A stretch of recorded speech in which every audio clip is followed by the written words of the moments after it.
Meu nome é Raíssa Kézia de Miranda e hoje vamos falar sobre o que é radiação. Radiação é um processo físico de emissão, saída e de propagação, deslocamento de energia por meio de partículas ou de ondas eletromagnéticas em movimento. Esse processo pode ocorrer em um meio material ou no espaço, no vácuo, né? Raíssa, quais são os exemplos de radiações bastante conhecidas e comentadas? Bom, vou falar agora para vocês. Alfa, beta, gama, raio-x, ultravioleta, luz visível, ondas de rádio, infravermelha, micro-ondas e entre outras. Esses são exemplos de radiações bastante conhecidas e comentadas. Boa noite, gente. Meu nome é Eliane e eu tô aqui para falar para vocês um pouquinho sobre os 3 tipos de radiações que existem. Bom, a gente tem as radiações naturais, artificiais e nucleares. As radiações naturais são aquelas radiações que não são produzidas por tecnologias humanas. Elas são produzidas pelo próprio meio ambiente. E a gente vai poder encontrar esses elementos radioativos nos materiais das casas que a gente vive, na água que a gente ingere, nos alimentos que a gente consome e também em alguns elementos químicos que compõem o nosso corpo humano, como o potássio e o carbono. Então, essa radiação natural ela vai estar na natureza normalmente, ela não vai ser produzida pelo homem, tá? As radiações artificiais, elas são produzidas por equipamentos elétricos, né? Daí já tem a interferência do ser humano. E bom, o que vai acontecer? Essa radiação, ela vai acelerar as partículas, ela vai acelerar os elétrons dentro do núcleo desse átomo. Então, vai fazer com que haja uma radiação aí. E um exemplo dessa radiação artificial são os raios-x, que eles são utilizados em radiodiagnósticos. Já na radiação nuclear, o que vai acontecer? O interior do núcleo do átomo, ele vai estar instável e isso vai gerar uma radiação. E esse átomo, ele vai estar instável quando ele tiver 84 ou mais prótons no seu interior do seu núcleo.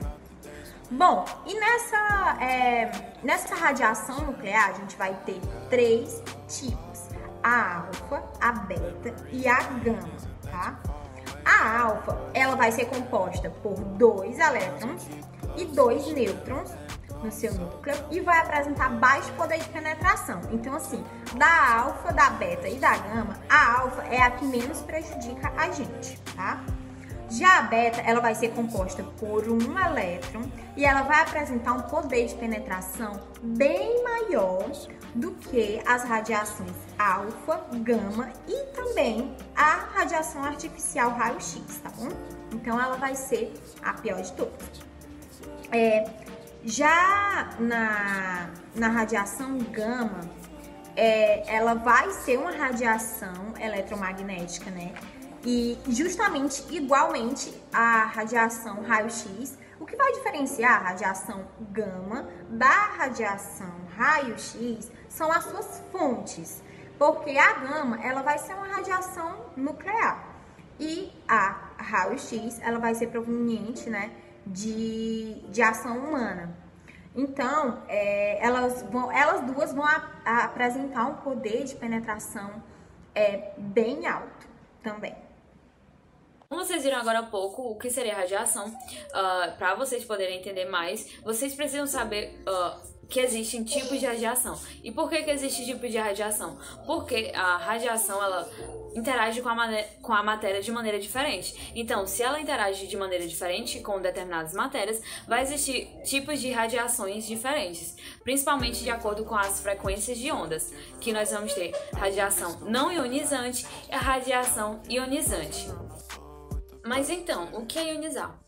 Para você poder descobrir, na verdade, entender os 2 tipos de radiação que eu mostrei no slide anterior, radiação ionizante e não ionizante, você precisa saber o que é ionizar.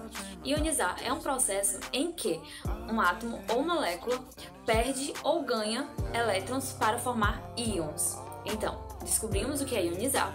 Você já consegue distinguir uma radiação ionizante e uma radiação ionizante. Aprendemos então o que é ionizar. Conseguimos agora distinguir uma radiação ionizante e não ionizante. Observamos essa imagem que está no slide. Nós temos um átomo, né, aí com os seus elétrons, e no segundo, né, como vocês podem ver, ele foi atingido pela radiação. E no momento que ele foi atingido, observamos o terceiro. Ele perdeu um elétron. Então, aí nós vamos ter um átomo ionizado. Então, essa radiação vai ser uma radiação ionizante, porque perdeu elétrons. E então, observamos aqui, a radiação não ionizante, ela não vai ter uma força suficiente para arrancar elétrons. No máximo, talvez apenas o elétron vai saltar de uma camada eletrônica para outra. Enquanto na radiação ionizante, digamos assim, ela vai ter uma força maior. Como vocês podem ver aqui, ó, a frequência vai ser muito maior. Então, ela vai ter uma força extremamente gigante.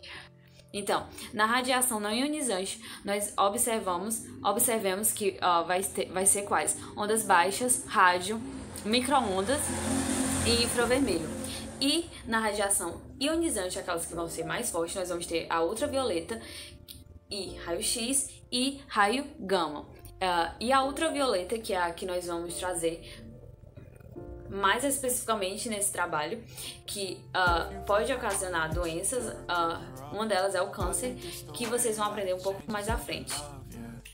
Bom, só para reforçar o que eu acabei de falar para vocês, a radiação não ionizante ela não tem energia suficiente para romper as ligações atômicas, causando ionização. Já a radiação ionizante ela tem energia suficiente para romper as ligações atômicas, causando ionização. Então, se você fica muito tempo exposto a essas radiações, né, pode ocasionar doenças como o câncer. Por exemplo, se você ficar muito tempo exposto à luz solar, sem filtro solar, que emitem radiação ultravioleta, sim, pode ocasionar câncer de pele, por exemplo. O raio-x, da mesma forma, pode ocasionar câncer. E os últimos raios beta também. Então, tome bastante cuidado em relação a isso. Agora vamos aprender um pouco mais sobre alguns efeitos que a radiação ultravioleta pode ocasionar em nós seres humanos. Como vocês sabem, os raios ultravioletas podem causar sérios danos à saúde. Exemplos de sérios danos à saúde que os raios ultravioletas podem causar é o envelhecimento precoce, o câncer de pele, problemas oculares e até mesmo alterações no sistema imunológico. Nós temos os raios ultravioleta A e os raios ultravioleta B. Agora eu vou citar para vocês a diferença de um para o outro, né? Os raios ultravioleta B, eles são responsáveis por queimaduras na pele, ou seja, por aquelas manchas vermelhas e ardidas que surgem quando vamos à praia sem protetor solar. Por isso é importante usar protetor solar, né? Para evitar essas manchas vermelhas e ardidas, né? Os raios ultravioleta A, eles não provocam essa reação superficial. Porém, eles são capazes de penetrar em camadas mais profundas, entendeu? A exposição excessiva a esses raios, que são os raios ultravioleta A, ao longo do tempo, ele danifica a pele e favorece o surgimento de câncer. Oi, gente, tudo bem? Eu me chamo Leonardo, certo? Eu vou falar um pouco para vocês sobre os malefícios, né, da radiação. É de conhecimento de todos que os efeitos nucleares, né, eles trazem diversos danos, né, à saúde humana. E acredito que só quem já passou por isso sabe, né, na pele como é isso. Então, essa radiação ela pode provocar basicamente dois tipos de danos, certo? Um dano que seja a destruição das células com o calor, né? E o outro consiste numa ionização e fragmentação dessas células. Olha, esse calor, né, que ele é emitido pela radiação, ele é tão forte, né, que pode queimar bem mais do que a exposição normal do Sol. Esse contato, né, com essa radiação, com essas partículas radioativas, ele pode deixar na pele do indivíduo totalmente danificado, certo? Uma vez que essas células elas não resistem ao calor emitido por essa radiação. Olha, o segundo ponto, né, que eu falei sobre a ionização é a fragmentação, né, dessas células, que implicam em problemas de mutações genéticas principalmente durante a gestação de fetos que nascem prematuramente ou dentro do período de 9 meses, só que eles nascem com problemas de malformação. Bem, gente, do ponto de vista químico, né, seria mais ou menos assim. As partículas radioativas elas têm alta energia cinética, né? E essa energia cinética faz com que elas se movam extremamente rápido. E quando essas partículas elas atingem as nossas partículas dentro do corpo, elas provocam a ionização celular. E essas células elas são transformadas em íons que podem mover os elétrons. Portanto, essa ionização ela enfraquece as ligações. E o resultado disso é que as células modificadas, elas consequentemente geram as mutações genéticas. Olha, esse tratamento ele é bem dependente do nível de lesão do indivíduo, certo? Pacientes com poucos ou mínimos sintomas, eles nem mesmo precisam ser hospitalizados, certo? Outras alterações associadas com lesões severas são as linfopenias, né? Com queda do número dos linfócitos, maior que 50% em 24 horas de exposição. O tratamento, como eu havia falado, né, é dependente do tipo de lesão do paciente. Esse paciente, em caso de lesões, né, que necessitem de cirurgia, essa cirurgia ela é realizada precocemente dentro do período de 24 a 36 horas dessa exposição. As náuseas e vômitos que podem ser proeminentes, elas costumam se resolver dentro do período de 48 a 72 horas.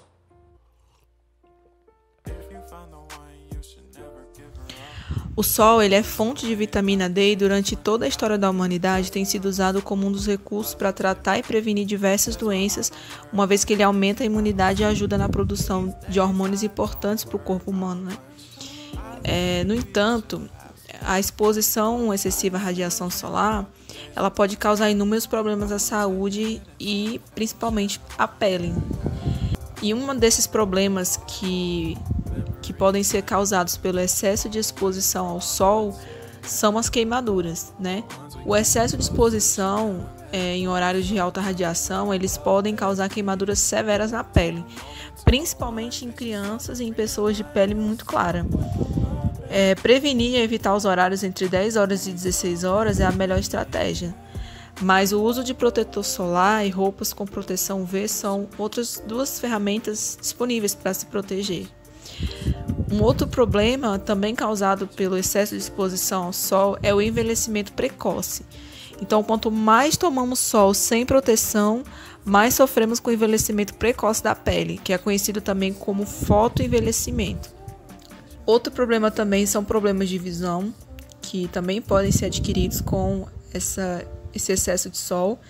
Outro problema também é a acne. E para os que já possuem uma pele oleosa, ou até para os adolescentes que têm maior tendência a ter acne, o sol ele causa irritações na pele que faz com que ela produza mais sebo, que é o que vai contribuir para o aparecimento da acne. Outro problema também que é comum é a alergia ao sol. Aproximadamente 10% da população apresenta alergia ao sol. Essas manchas, né, elas se manifestam na pele como um vermelhidão, uma coceira, uma erupção cutânea, como se fosse queimadura de urticária e também fotossensibilidade. Nós podemos citar também as melasmas, que também são comuns. Outro problema também que nós podemos citar é a queratose. A queratose ela se caracteriza por feridas ásperas e pequenas que nunca saram e normalmente aparecem após a exposição ao sol. É importante evitar e tratar imediatamente essas feridas. A chance de uma queratose virar um câncer de pele é de cerca de 20%. E falando no câncer de pele, né, ele é o mais importante, aliás, o não menos importante, né? Ele é tão comum quanto os outros que a gente citou, que é o câncer de pele. Então, certamente, essa é a consequência mais terrível e perigosa da exposição ao sol. Porém, não é tão temida como deveria ser, né? O câncer de pele, ele atinge a derme e pode se dividir em carcinoma basocelular, espinocelular e melanoma. Bom, então como a gente já conheceu um pouco dos tipos de doenças que podem ser causados pela exposição do sol, a gente vai se aprofundar um pouco no câncer de pele, que é um dos mais comuns e menos temidos, né, que nós temos atualmente. E como a gente falou, a gente tem alguns tipos de câncer de pele, e os mais comuns e mais perigosos é o melanoma e o não melanoma, né? Então a gente vai conhecer um pouco sobre esses dois tipos de câncer de pele. O câncer de pele melanoma, ele tem origem nos melanócitos, né? Que são as células produtoras de melanina, que é a substância que determina a cor da pele. E é a mais frequente em adultos brancos. O melanoma, ele pode aparecer em qualquer parte do corpo, na pele ou nas mucosas, né? Na forma de manchas, pintas ou sinais. Nos indivíduos de pele negra, ele é mais comum nas áreas claras, como nas palmas das mãos e nas plantas dos pés. Embora o câncer de pele ele seja o mais frequente no Brasil e corresponda a cerca de 30% de todos os tumores malignos registrados no país, o melanoma ele representa apenas 3% das neoplasias malignas do órgão.